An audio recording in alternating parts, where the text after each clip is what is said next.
Megan England, I don't know if any of you know her, and then a Master's of Social Worker, a counselor, Dave Quilliam is the counselor. And so they're here 5 days a week, 7:30 to 4 are their hours, so they can see kids during and after school hours. I'm going to pass this, if each of you want to take one of these. It actually just explains what exactly I need as far as approvals go. I'm happy to answer any questions as well, because I know this is all new to you. But the actual things that we'll need approval from are on this list. So location of the school wellness program within the school building. So like I explained, or like we said, it's in the elementary wing. We have to have approval or the okay from the school board that we do an administration of a needs assessment. And right now McBain is doing a needs assessment already. That's actually how we got the grant. Is there's a survey that students do that asks kind of see what their risks are, what their needs are. So it's called a MyFi, and it's a really super kind of a long survey, but it's a confidential survey. You don't see the actual names, but you see the data when it comes out, and that data was shared for the purposes of writing the grant, so we could see what the needs were, and was there really actually a need for additional mental health services in this district, and also nursing services. And so that is already being done, but we also just need approval that we can continue to do that needs assessment. At least once every 3 years is our requirement, so that we can assess the needs of the kids and decide, do we need to do more educational, provide more educational services in the area of mental health, bullying, nutrition, physical activity. It asks a wide range of things. Violence, it talks about violence in the school, or violence and their perception of violence and things like that. So we just need permission or the okay to actually do that survey again, or within the next 3 years, and within every 3 years, for as long as we have the clinic. The next thing is, I skipped that. So the needs assessment process for the students in the school, administration of access to the needs assessment for teachers and staff. So if we did this year as well, we kind of surveyed the staff to see what they thought the needs were for a wellness program in the schools. And so that actually helped us a lot get our grant too, because the staff have a different perspective as far as what they thought the needs were for the kids. And then the parental consent policy, I'm going to pass that out last, but I'm going to talk about the services rendered through the school wellness program. So the services rendered are listed on this sheet, and I'll just talk about those services. The nursing services that will be provided at the wellness center include screening nursing assessments, acute care for illness and injuries, immunization assessment and administration, blood pressure monitoring, blood glucose monitoring, STD testing and treatment, pregnancy testing and counseling, health education programs, and then case management and or referral for care, for primary care or specialty services. Those are the nursing services. And then the counseling services include mental health assessment and diagnosing, risk assessment, individual and family counseling, grief and loss counseling, trauma assessment and treatment, coordination of care with other organizations, trauma and loss groups, and then crisis management. So that's kind of the services that can be offered depending on what the students' needs are. And I like to usually talk a little bit about those, the STI testing and pregnancy testing, because those are the most commonly questioned services, I would say, by school administrators, school staff, and by parents and the school board. So the way it works with those services is those are services that they can, the STD testing and treatment, pregnancy testing and counseling, once a teenager reaches the age of 14, they can consent for those services or get those services at any healthcare facility in Michigan without their parents knowing. And so that's called, it's a confidential services law in Michigan, and that's how that works. And so here at the McBain Wellness Center and at all of our adolescent health centers, and we have, this is our gonna be our 9th clinical center. We have them locally in Lake City, McBain, or Lake City, Manton, Nissick, and Cadillac schools. But students can come in and request those services without their parent permission if they're the age of 14 or older. They can also come in and request counseling services without parent consent if they're the age of 14 and older. And Michigan law states that as far as counseling goes, they can get either 12 visits or up to 3 months worth of visits without parental consent. Just to let you know, our goal always is to get parents involved, especially with counseling, because a lot of the things that the kids have going on, the parents, we need their help. And the kids need their help, but sometimes they don't know how to approach their parents with some of that. So that's kind of the gist of the services, but to let you know, those are our most kind of highly asked or highly, I would say controversial services, but they're the smallest minority of our services traditionally. I would say approximately 2% of our visits in all of our clinics are confidential services. That they, so we'll see, and being, this clinic will serve students ages K through 12. We actually can see kids up to the ages of 21, but we're just K through 12 while they're in school here in McBain. I also am going to distribute our consent for services policy, or consent for care policy, and you don't have to read this over today. This is something you can ponder, look at, and then I'm just asking for approval next meeting, or I can come back and answer questions in the next meeting as well. But before I talk about this, does anyone have any questions about the services list that I passed out? No? Okay. And just to let you know too, we have a parent advisory committee that's already met a few times. It's a community advisory committee, and there's parents on that committee, and they have reviewed these services, our policies, and our consent form. They've asked questions. We've talked about if there was anything that needed to be changed, and that's part of the state's requirement, is that we have parents involved in that as well, so that they're aware. We certainly want to be transparent about every single service that we do. We're not here to hide things and keep things a secret. So that's why we always want to have parents involved in that advisory committee. And if any of you ever want to be part of that advisory committee, you're welcome as well. I'm going to pass out this consent for care policy that we have at the health department for the school wellness program. This is the same policy that we utilize in our Nissick and Manton clinics, because those are the same models as the McBain clinic. This is long and it's very wordy, and I don't necessarily have to read through all of it unless you guys would like me to. If you would like, we could take the time and read through it, or you can look at it, and then I would just ask next meeting if there's a motion to approve this as well as the other things on that list. And in the meantime, if you have questions, Scott can share my email and phone number. Absolutely. Probably. We just have a quick regressing a little bit to the age 14. So under that age, then you would have to involve the parent. Yes. If we're talking pregnancy testing or STD or anything like that. Yeah. Yep. That minor confidentiality law is only applicable to kids who are ages 14 and older. Okay. And I also have in my papers here, I have our consent forms for you to review too while you're looking at that. We have a consent form for kids who are aged 14 and older, and we have a consent for students under the ages of 14. So it's two different things. I'm going to take a quick look at these. So everyone gets that. Those are both for you. Okay. Just take these two and passing around. But I just want to highlight one quick thing on this before I stop talking.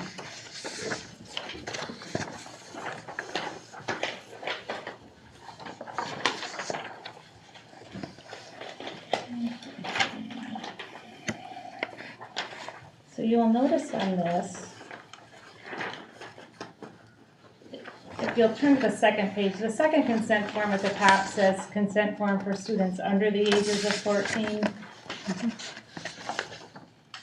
That doesn't list confidential services as part of the services offered. It just basically lists the general services, the nursing services, counseling services, and then goes through and talks about all the things and who we can release information to. We do telehealth as an option for our mental health. We started that during COVID when all the schools and everything was shut down, and we're still actually providing some telehealth for some students if it works better, if they would rather not miss class to come down, or if we can do it after school hours. Sometimes that works better, and with all of the quarantine and everything that took place last school year too, we decided that that was better. So we are still doing telehealth, but this consent actually covers that they can participate in telehealth. The next consent form that doesn't say under the age of 14 talks about, if you'll see when it talks about the services listed, it talks there with the asterisks, we've listed all the confidential services that may be offered at this clinic. These are the confidential services that are available to, like I said, students 14 and older anywhere in Michigan, so they can go to the doctor's offices, they can go to the hospital, the ER, they can go anywhere and get these services without parental consent. So we are always trying to be transparent about these services. I don't want it to be a secret that we offer these services. That's really the last thing we want. I remember when we opened in Manton, and it's been a while, 2011, but the biggest, there was a lot of concern about that, that we were doing pregnancy testing and STI testing without parents knowing, and at that time, the gym teacher was like, she was at my community advisory committee meeting when we were talking about the services, and she had said that she had a concern because she was finding some pregnancy tests in the locker room of, some of the high school kids, and she just said, I'm concerned because I'm finding them used or in the trash, and I don't know who's talking to these kids. I know they can get them at the Dollar General, and so she just said, kind of talked about how she felt it was important if there's a medical professional helping these kids or counseling them or referring them and helping them through. So that's just a little story about that. But this one actually explains, just so you know, so for the parents age 14 and older, we want to make sure they're aware that these services So if I can ask, what does pregnancy counseling mean? I mean, what? Well, yes, you're pregnant, or? yeah, basically, Okay. if you're pregnant and if you're not pregnant, then they'll talk about, how to protect themselves and maybe how to be safer and possibly how to, Okay. I know abstinence Without is part of that. discussing. Yeah, and they don't, right, so they will not dispense any form of contraception, no condoms, no birth control pills, anything like that. But they'll educate. So if there is a pregnancy, what does counseling consist of? It's a referral to their if they have a doctor, or to the health department. Mm-hmm. Yeah, but we usually offer and try to have the parents come in to the clinic so that the nurse can talk with them and their parents at the same time. That's usually the hardest part for kids, but don't see a lot of positive tests, but once in a while. So does the health department offer additional services other than the clinic?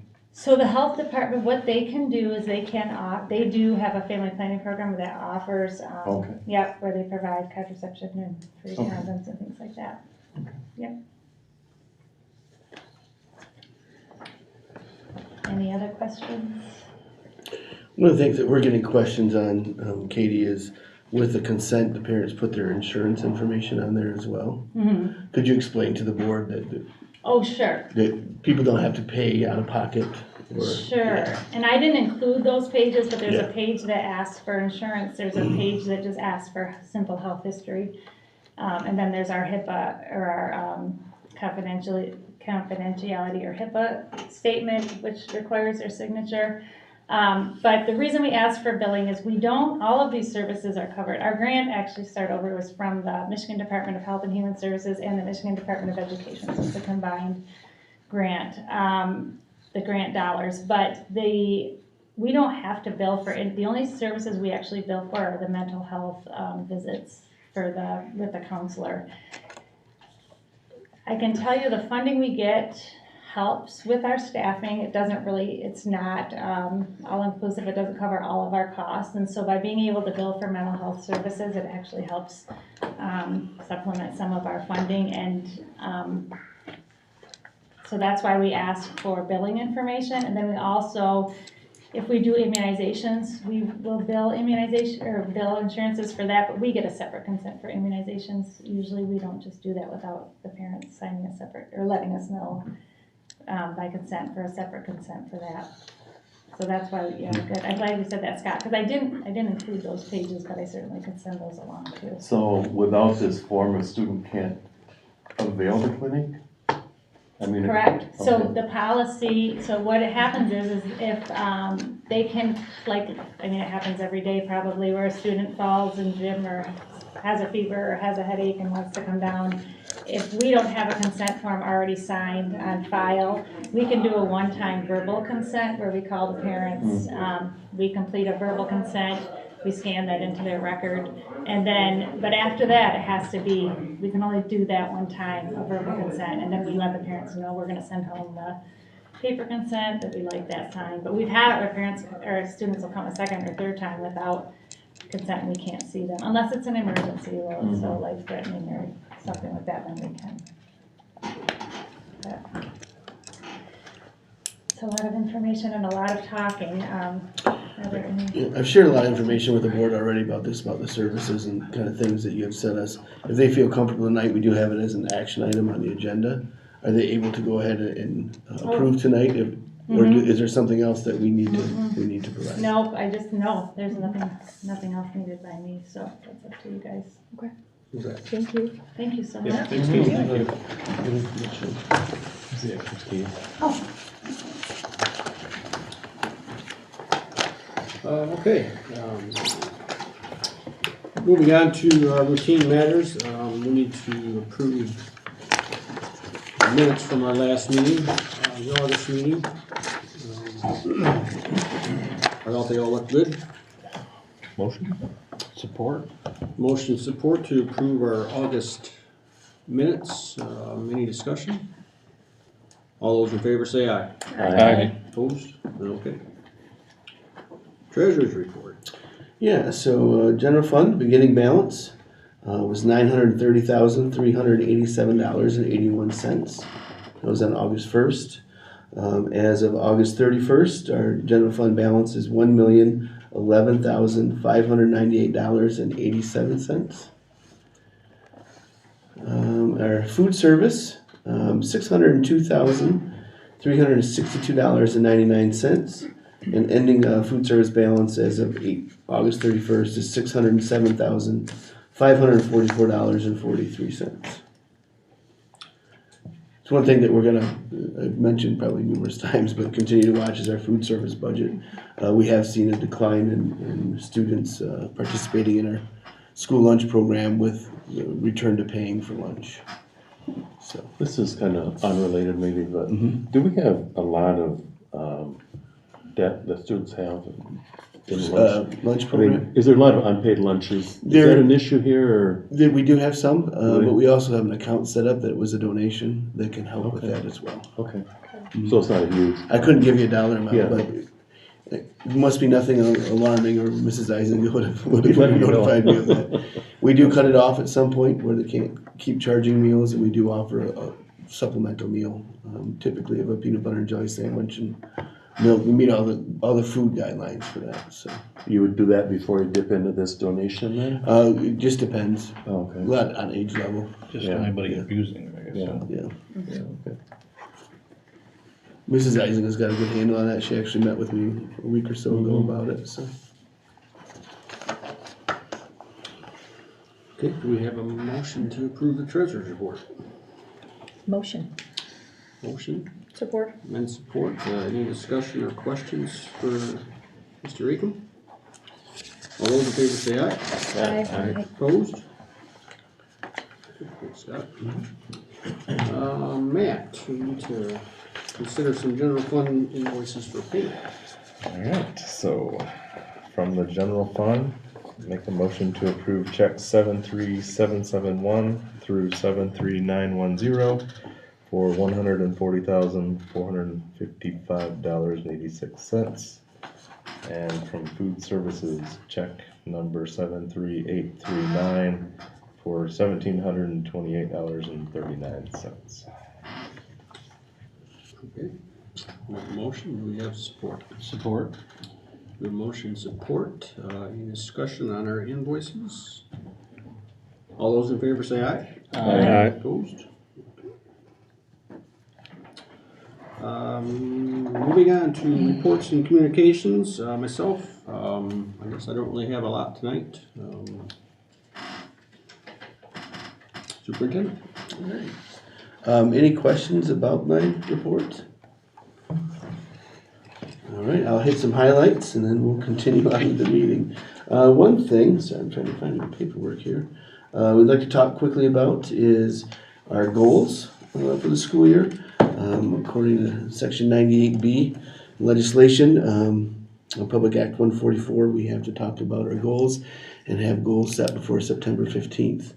And our goals for the elementary school, middle school, and high school is to increase student achievement in reading and to increase student achievement in math. Those are important goals.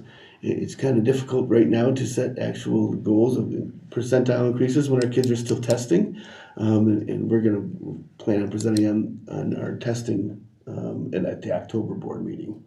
So we'll share that information with you then. So K-12 is to increase our student achievement in reading and increase our student achievement in math. So All right. Scott, the testing that you referred to that's in October, is that like the testing that occurred at the end of last school year? Yeah, so we'll Okay. talk, I think we presented on the end of last year already at the June board meeting. But we'll talk about where kids are scoring now at this year returning. Okay. We'll also talk about state testing, the M-STEP testing as well, Okay. at the October board meeting. Scott, the school of choice, the number 53, those are 53 additional, Correct. right? Correct, Okay. students this year. Right, and do you know where that number is at in total right now? I couldn't tell you right now, Okay. on the top of my head. I think when we looked last year, it was about 300. So we probably, 300, yeah, so, okay. and we would have some Probably that, hasn't changed a lot. have graduated. Yeah, okay. That would count. But you see our largest draw right now is kindergarten, with 28 students. Principals did a really nice job of looking at their grade levels and putting their limits in place, how many students we could accept, so that we don't increase our capacity, right? Right. We have to add classrooms or right, staff or different things like that. Okay. And we were fortunate that we were able to accept all the students that applied, that qualified for application. So total student count, you said, is up. Any idea by how much? Right. Right about 1,050 before? 1,052, we have some drops right now happening because some schools just opened. Yeah, yeah. So we're waiting on that. I would say we're probably up from last year by, I think a safe estimate would be 30 students. Okay. Yeah.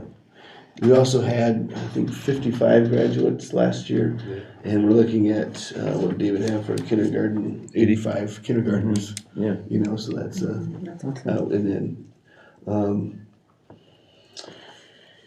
So safety officer position, we'll talk a little bit about that. We had some good interviews for that. We had a nice interview with Jacob Vouch. We had 2 interviews with him. Had a nice interview with him this last week. We're able to meet with some administrators that didn't get to meet with him before. But then also we had students come in, middle school and high school students, and talk with them. It went really well. And then Kevin and Ken were able to meet with him too. So we're excited about that. Our Little Wheels numbers are looking very good, very positive. We have 3 full classrooms right now. What is happening with Falmouth GSRP? Do you know, or? They're still open. Really? They're still Okay. running. I'm not sure why this year, but they started a little bit with lower numbers and they're increasing as they go on. Okay. I'm not sure. I've been told they closed, so I just kind of wondered. No, they have not closed. They are still Okay. running. 2 classrooms out there as Okay. well. Good. Rambler time has also increased, which is our after-school care for our K through 5 students and preschool students. And you saw the preschool playground is coming right along. We were able to get some donations. SRM donated all of the concrete for the bike path and for the pad for the shed. So, and we had donated labor as well with Jack and Jody Clunder did that for us. It was very nice. Another thing that we have kind of exciting is our Safety Around Water program. We received a grant with the YMCA. Our fourth grade students are able to go to the Y and they get to, like to say, play in the pool, but they play and learn in the pool at the same That's time. good. That's Yeah, good. it's been a really neat program. Other schools have done it, and one thing that we've noticed in the past is you can see kids' confidence levels not only increase in water, but increase in just life in general. They do a really nice job at the Y. So they will be attending that as well. And that's about all I have for updates on that. Unless there's any questions. Oh, one other thing. Congratulations to Coach Bruce Copeman, who'll be inducted into the Basketball Coaches Hall of Fame in October. So it's quite an accomplishment. Yes. Is that a ceremony somewhere, I'm assuming? Yep, it'll be Sunday afternoon in Auburn Hills. Oh, okay. Yeah. Nice. Yeah. Very nice. Okay, thank you, Scott. Mhm. Moving on to our principals. Troy, you wanna start tonight? No, sure. Just update on the middle school, our numbers are a lot higher than what we kind of anticipated, we're up by, at least 12 kids, which in a smaller number, that's a pretty good gain and increase there. We do have a couple drops, but we also have, some people inquiring of coming back in, and so we're quite excited about that. We've had a great back-to-school kickoff with our teachers and staff with the professional development, looking at kind of self-care and also your leadership style, so they're ready to explore the next level of what their personality styles are and you hear the conversations in the halls. We're working on refining our MTSS process to help support students that are struggling both academically and behaviorally. We have a committee that's meeting weekly. Teachers have a form to fill out for any kids that they have of concern, brings it to the committee, we review it, reach out to other teachers, get a broader perspective that we can narrow down specifically where we're seeing issues and where we can get supports in place for them. Alongside that, we're working on, as part of our school improvement committee, we met tonight and we're looking at how we can better look at our data once we get done with the testing to dive in deeper to support those students and make sure that we're look forward thinking of what can we do to get interventions in place, make sure we're meeting the needs of where they are. Viking's been a huge resource for us in both avenues there, helping out with that. And then we're currently testing right now, and so hopefully we will wrap up week 2 of our main testing, and then it's the mad dash to get every kid that's missing a test or has been absent, get them caught up in week 3. So it might look a little crazy, but we'll get there. Again, with Becky's support, we're gonna do great things, so, and we're also ready to fire for student council. So we're looking at the best way to adapt that. Joe Broncom has been working with Danielle Ferdine to be able to do a digital voting process, but also do, the way they describe it best is more professional speeches. Instead of sticking a kid up in front of the whole school and you get the panic and the nerves, they get to write it ahead, rehearse it, record it, then we'll play them in a class period. So that we can get kind of a little broader, more comfortable for the students to be able to share what they think and really support that as it goes through. So I'm excited to see how that will pan out. And then I'm sure Ryan will talk about the youth advisory that's going on. So we had some kids that are excited to be selected for that, nominated by different teachers, and also with the interview of the school liaison officer, they, some kids that kind of popped to the top that would be good candidates. They were quite honored to be selected to be able to be in that leadership role and have a voice. So they're excited to be invested in what's going on here as a school. Thank you. Yep. Mr. Bill. Hi, everyone. Any questions before I get going on my board report? There's a lot of things, there's 2 pages in there. There's a lot of stuff going on. The bulk of it does talk about dual enrollment. So I'd like to give you guys our top tier kids who are always wanting to grasp college classes. You get to see the classes that they're taking this first semester, and always talking with either Ms. Pod said last spring when we were starting those conversations, or picking up with Mrs. Watkins.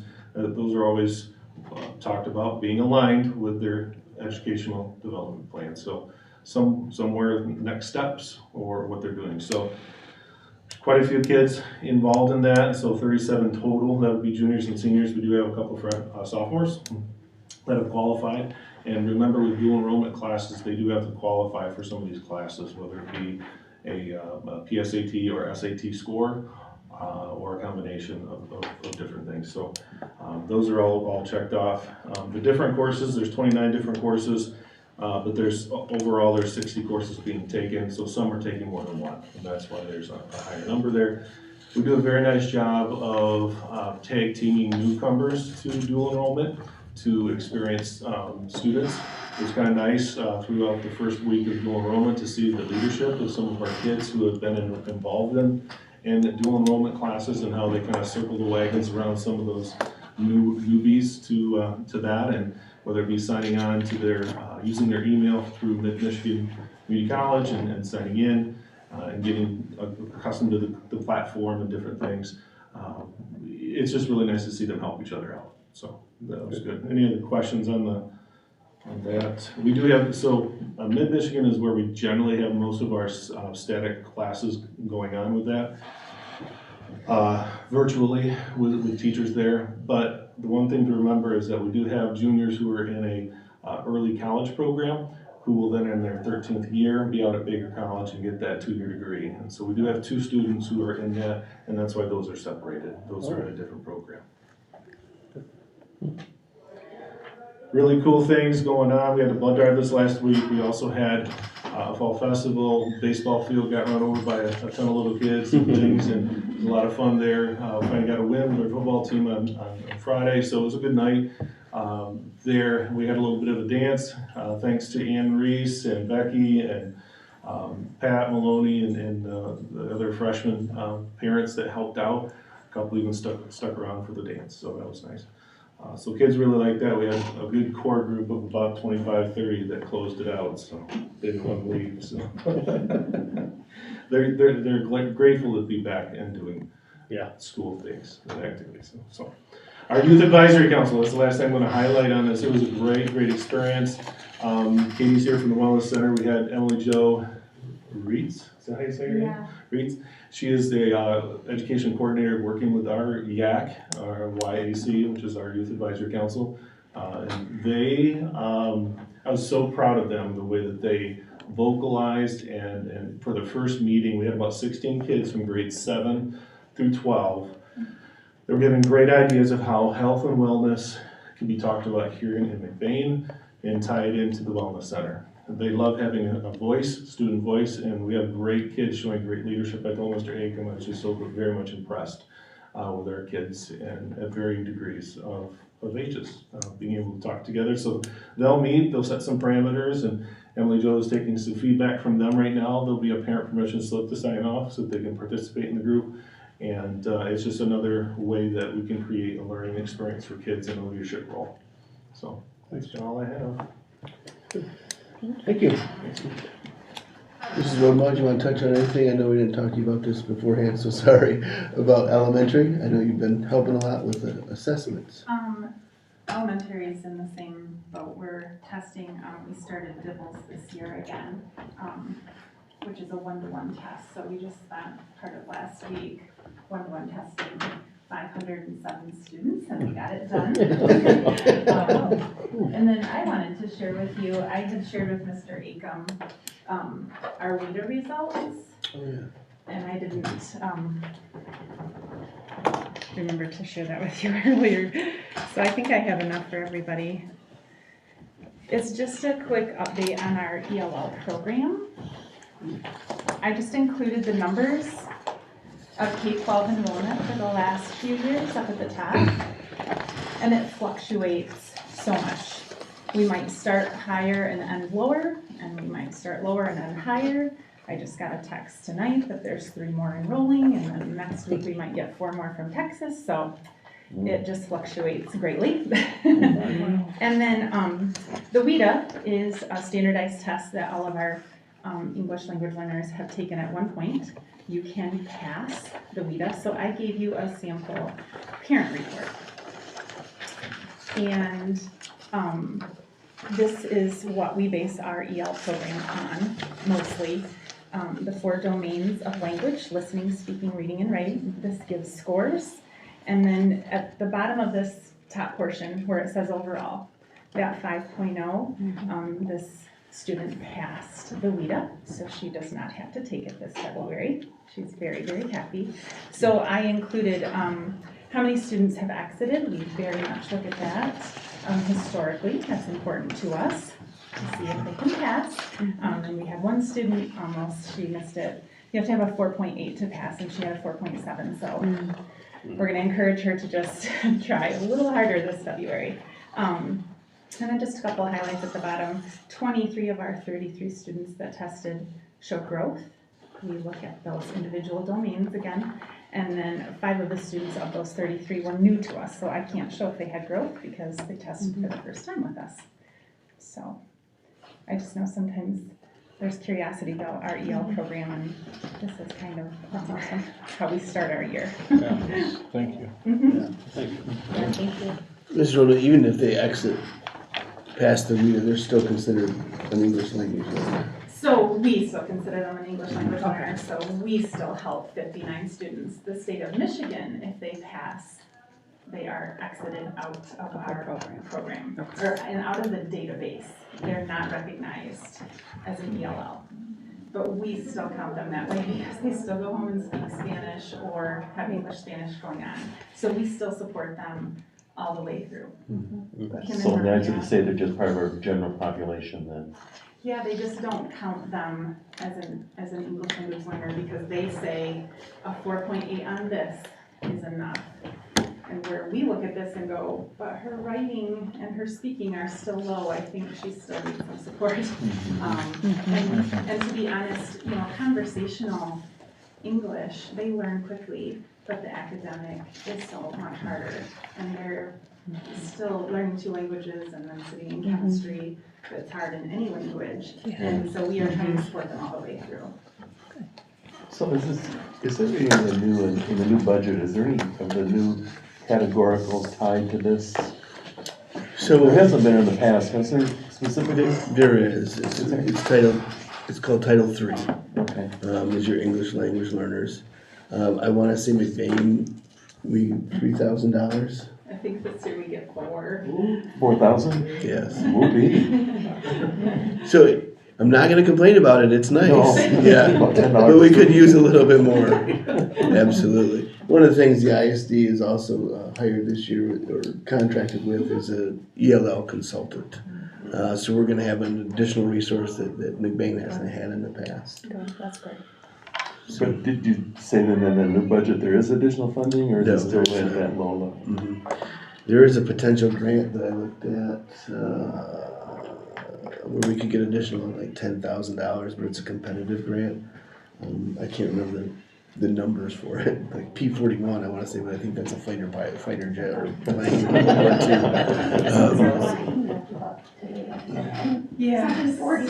Was it 41? We get it offered every year, but there's something tied to the WIDA scores and how many students, like that 4.8, but like the 1.1 to 2.1, because we test our special education students, we test struggling students, we test all of them, and there's something tied to that we've never followed up on that.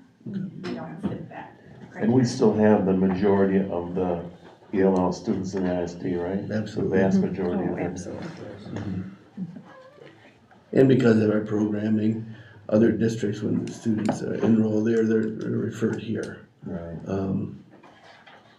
Because of the nice job that they do. Thank you. Thanks, Yeah, Becky. thank you. Thank you. Okay, moving on to, we have a discussion item on here, our agenda tonight. We as a school board have been talking about, touring around and thinking about, a bond sinking fund, what to do, what not to do, and, I guess it's open for discussion. And we can't do both, right? Well, they have to be Separate. separate on the ballot. Okay. You could go for it at the same time, on the same ballot, But they but can't it'd be the separate same. items. Separate items. I can tell you one of my concerns, right now, probably top on the list is transportation. With our buses, we have another bus that we need to put another engine in, and that's $30,000. So that's kind of a big, we need our buses, we need transportation. So that's kind of one of the things that is probably top of my priority list is the transportation issue. One thing with transportation with buses and vehicles is currently you cannot buy them on a sinking fund. You can buy them through a bond, but you can't purchase them through a sinking fund.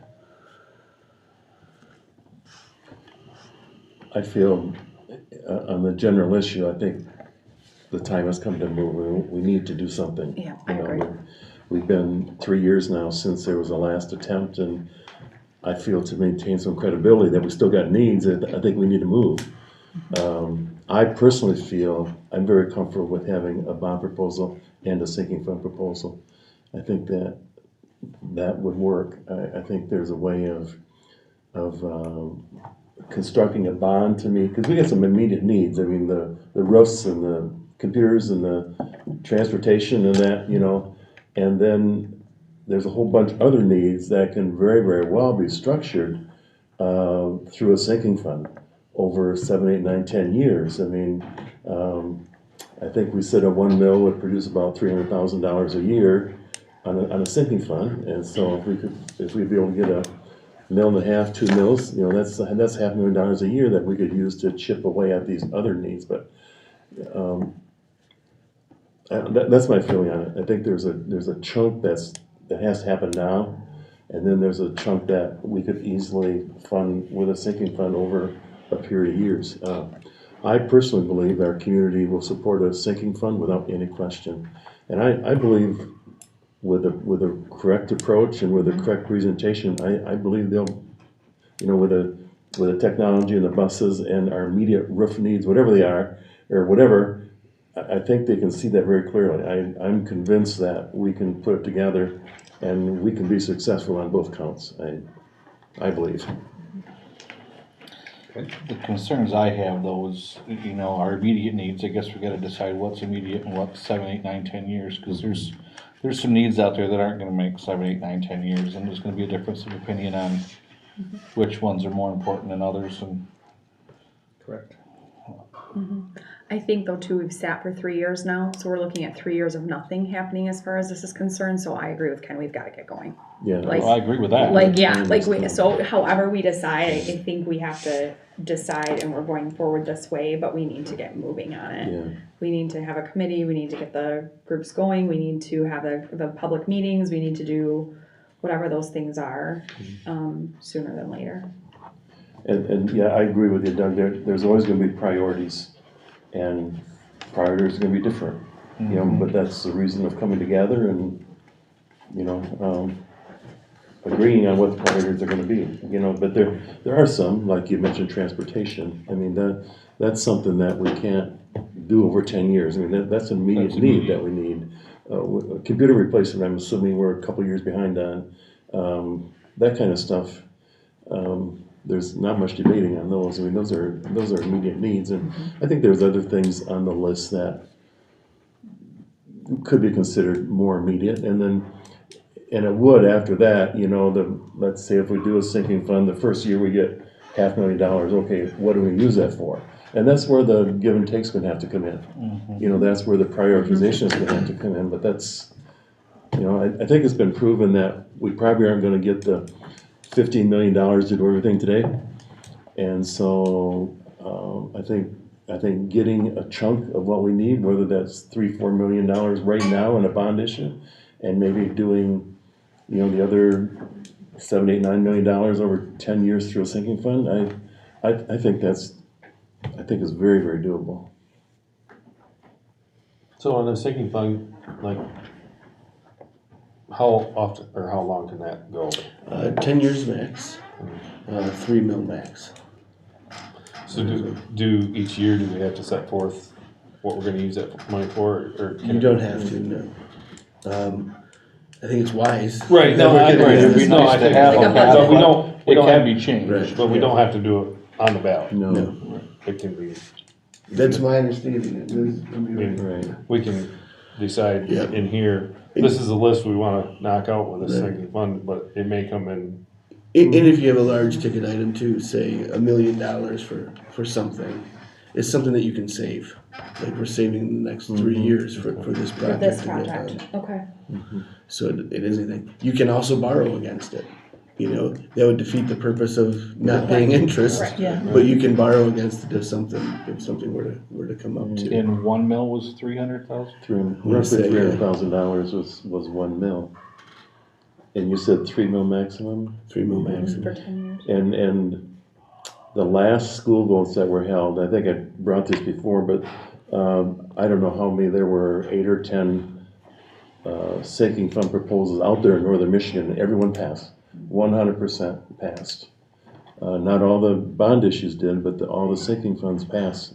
It's And what about both at the same time? We're expecting yeses on 2. You would expect yes on 2.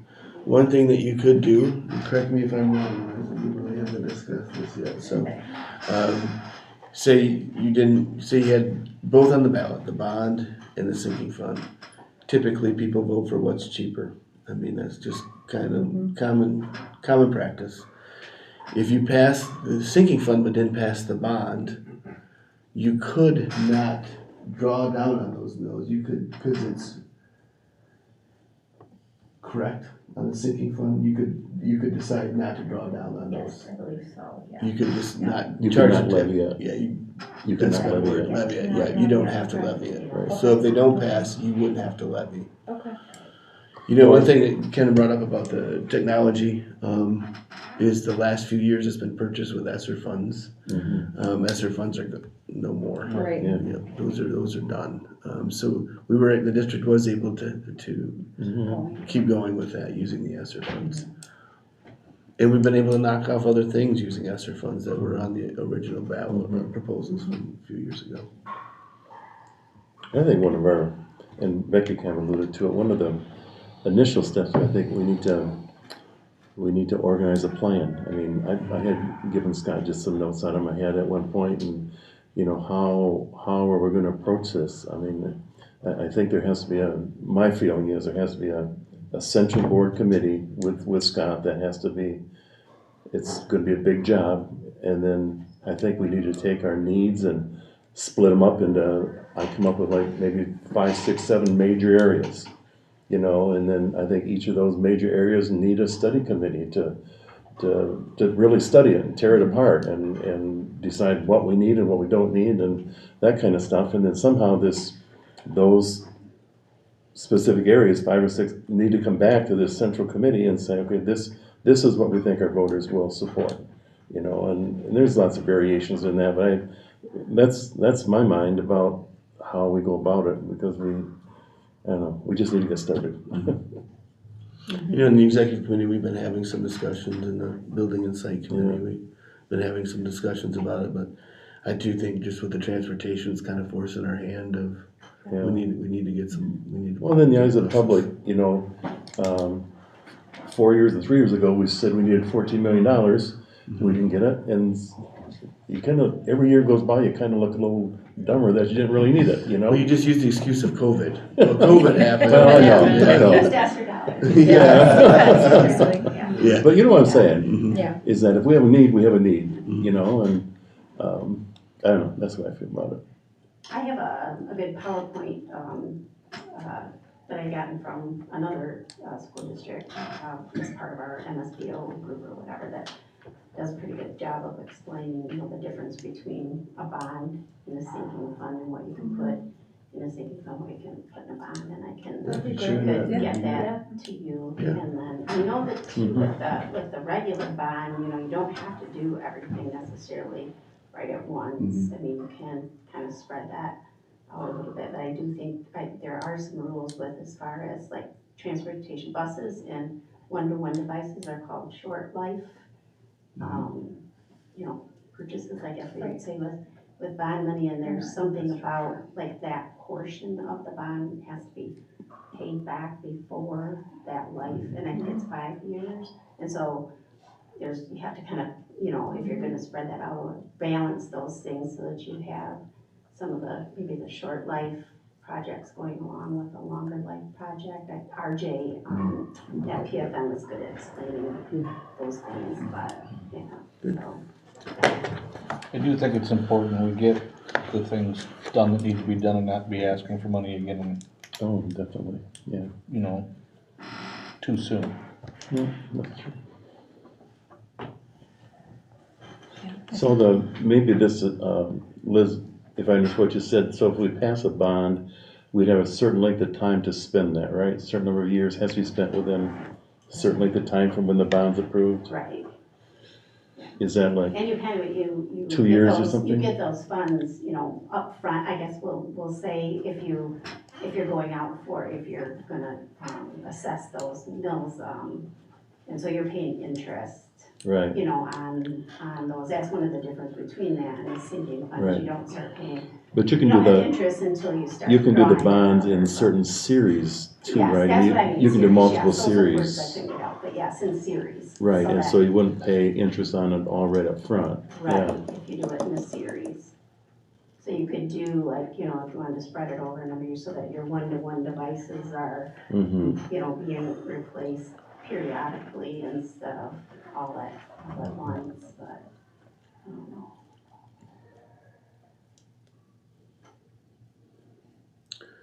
I'll start working on it. Okay, good discussion. Please. Okay, we are moving on to our action items. Action item A is a motion to approve the resolution for school safety officer.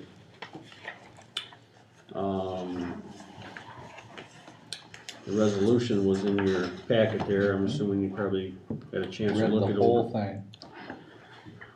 Good for you. He was And my, so, my understanding that he was not a certified law enforcement officer. He still has his MCOs, yes. Oh, he does not, Yes. Mhm. but that will expire. That will expire, but right? then he can keep his licensure through the city of Lancaster Cadillac. County, his firearm registry. Mhm. But at one point, he will not be a Correct. a certified MCOs, law enforcement right. officer. Okay.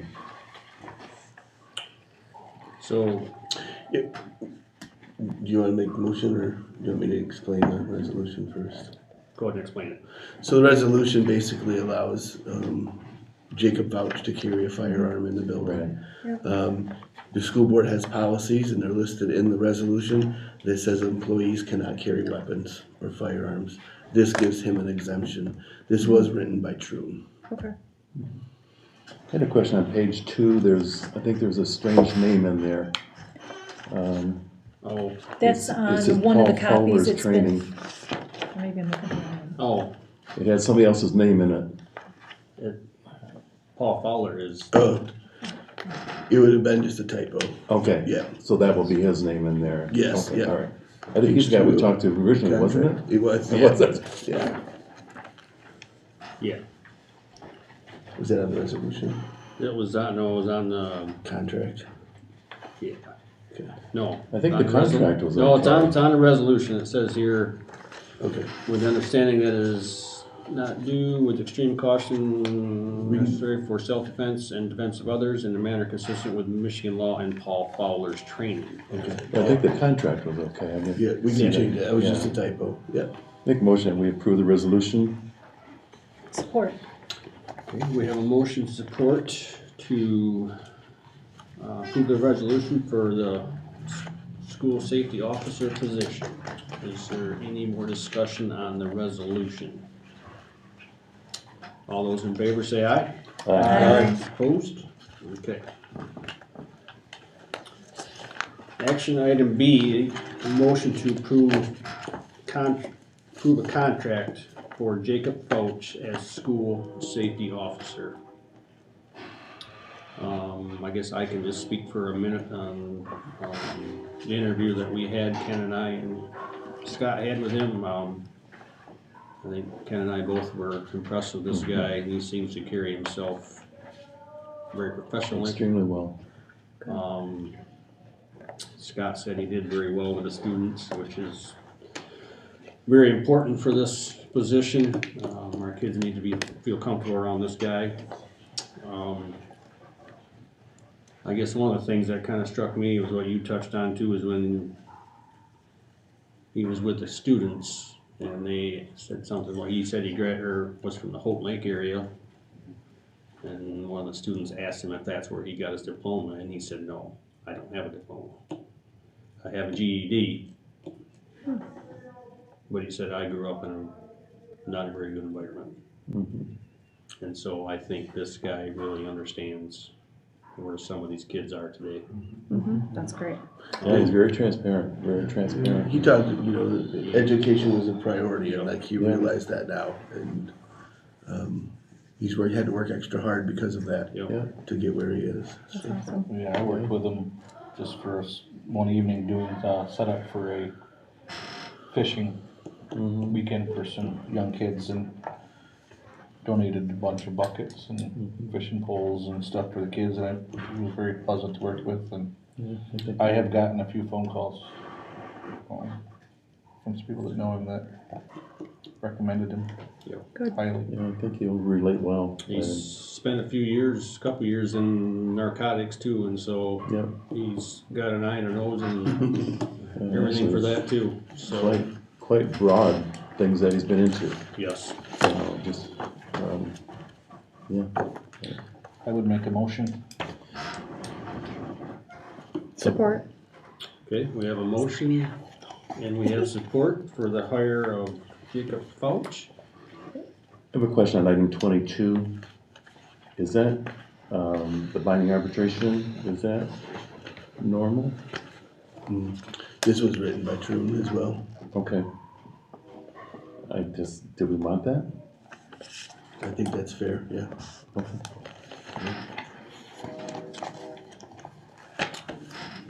Any more discussion? All those in favor say aye. Aye. Opposed? And that passes. Action item C is the recommendation to hire Emily Darby, school library parapro. Motion. Support. We have motion support. Any questions, or Scott, you wanna kind of explain how this? She's been a community library parapro. We had a resignation. She's getting moved over into that position. Yeah. Perfect. Okay, motion and support, any more discussion? All those in favor say aye. Aye. Opposed? Action item D is the recommendation to hire Alexis Reed, community library staff. Worked in our preschool. Emily moved over. This would fill Emily's position. Motion. Support. Motion and support, any more discussion? All those in favor say aye. Aye. Opposed? This is action item E, I'm kind of assuming that we're all ready to go ahead with this? Yeah. Okay, action item E is approve the district health department 10 agreements and services with the wellness program. Motion. Support. We have a motion and support. Do we have any more discussion or questions for Katie while she is here? What was Megan's last name, Megan, the nurse? England. England? Yeah, Okay. she has kids in the preschool, maybe. And one in elementary. One in elementary. And the counselor's name was? Dave Quilliam, Quilli. Okay. He worked in Music in Manton as a school social worker. I don't know who he is. Just Manton. What? Just Manton. Manton. Oh, yeah, that's right. Just Manton. Okay, we have a motion and support. Any more discussion? Oh, just on top of this, over 14 consent form, it says Haynes Street. I noticed And- that. I okay. forgot to take that off of there because I used it for my catalog one. So, thank you. Before those go home, they told us they're blacking out the street part. The copies are made. Yeah. Uh, Yep, I'll correct that one. One in every group. Get the right person looking at it, and it won't be a consent form for McBain Public True, Schools. yeah. That You're is right. true. Technical difficulty. Any more questions? All those in favor say aye. Aye. Opposed? Alright, good deal. Thanks, Katie. Action item F is to hire recommendation for preschool of Jackie Saltman. Motion. Support. Motion and support. Assuming everybody probably knows Jackie. Mm-hmm. She'll be a great addition. Yes. All those in favor say aye. Aye. Opposed? Action item G is the hire recommendation for the preschool also of Bonnie Scripsma. Motion. Support. Motion and support for Bonnie. Any discussion? All those in favor say aye. Aye. Opposed? Action item H, the motion to hire Megan Gladue for the 7th grade volleyball coach. Motion. Support. Motion and support. Any discussion or questions? She's not a staff person, she's No. on staff. Okay. Has students here, Yeah, okay, Mr. Murphy highly recommended her. okay. All those in favor say aye. Aye. Opposed? Action item I is a motion to reinstate student to McBain schools based on the recommendation of the reinstatement committee. I'll make that motion. Support. Yeah, we had a chance to meet with this individual a couple weeks ago. A parent was there as well. Had been taking classes through Edgenuity. Did admit it's hard, which I think all our kids found out, and I think would benefit greatly being back in school, willing to follow a plan. So I would highly recommend. Same. My question I had, which I raised, was, I was a little bit troubled that he felt he needed protection. I just, that bothered me a little bit. Did he really feel that, was there something that I he think felt? that was explained Okay, away to us a okay. little bit, and Okay. the whole explanation made sense. Okay, And- and I don't want an environment where kids have to feel like they need protection, that was my, A lot but of I it, know there's a too, lot of can factors in here come, to it. Yep, from cultural differences and different things That, like that. I brought that up So, too. mhm, Yeah, yeah, there's I some- definitely think can understand sitting on that group where it came Yeah. from. And yeah, there's Yeah, definitely, the cultural thing is very large. Absolutely. Yeah, yep. perfect. Motion and support. All those in favor say aye. Aye. Opposed? Okay.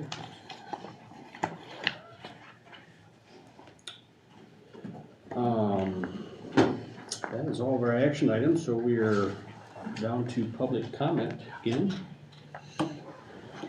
Seeing none, hearing none, we can move on to a board round table. Anybody's got anything on their mind or something they wanna talk about briefly? Well, one thing that I had asked for before is, at some point, we're not done with all the ESSER funding yet, are we? No, That's we're still kind of in the, I think it'd be good when that's all done, that we see exactly what it went for. We've already You know what I'm talked, saying? we've already talked about ESER one, ESER Because two. eventually that question's gonna come up, what did you do with that $1.5 million, you know, and I wanna be able to answer that. Okay, I would put something together, I had done something Okay. for Manton and We talked last week about having ESER one and what it all went for, ESER two. and but some of it's still in the pipeline, isn't it, as far It as is. spending and? It is. Okay. Other thing I had was the MASB conference coming up in October, a good educational opportunity. It's in Traverse City this year, very, very handy. So I'm probably gonna attend on Friday and Saturday, I think. I'm looking at, but I gotta see which weekend Dustin graduates Mhm, in Orlando. I haven't registered yet. All the hotels are full. Yep, they are. If you guys would like to register and attend classes, just let me know or Lisa. Yeah. Bovee know, and we'll make sure everything's squared away for you. Okay. It's a lot easier having it closer, you know. Everybody wants, it's always good material and, I'm assuming, looking at, we start dwindling down things of importance on that there's some things we can still look at trying to knock off with capital projects, is that We can, yeah. Let's get our audit back. right? Yep. That's, yeah, Yeah. assuming there's Right. more than there. Right. Yes, there are things that we could do with that. Just the better we make ourselves look for check marks. Just kudos to the sports boosters, the sponsorships, all of the banners. They did a really good Yeah, they're job. doing really nice, aren't Just a really, really nice job. There So should be that 2 more banners out there. 2 more hanging up. There should they? be. I think they're getting a few more I according to remember to Dana. bring my checks in. They're Yeah, getting a few more coming it's in just now. really, I think it's the way to go, and I think they're just doing a great job with that. So Yeah, definitely got some go-getters on there that have. they One thing I definitely wanted to are. ask about in regard to that, I guess my perception was that kind of replaced the individual fundraisings that individual Yes sports and no. would do? Yes and no. Okay, Sports will still fundraise for their own things. okay, This is kind of a supplemental. okay. For So them. individual sports will still do their fundraisers, And I okay. have talked to them about coming in and talking to the board as well.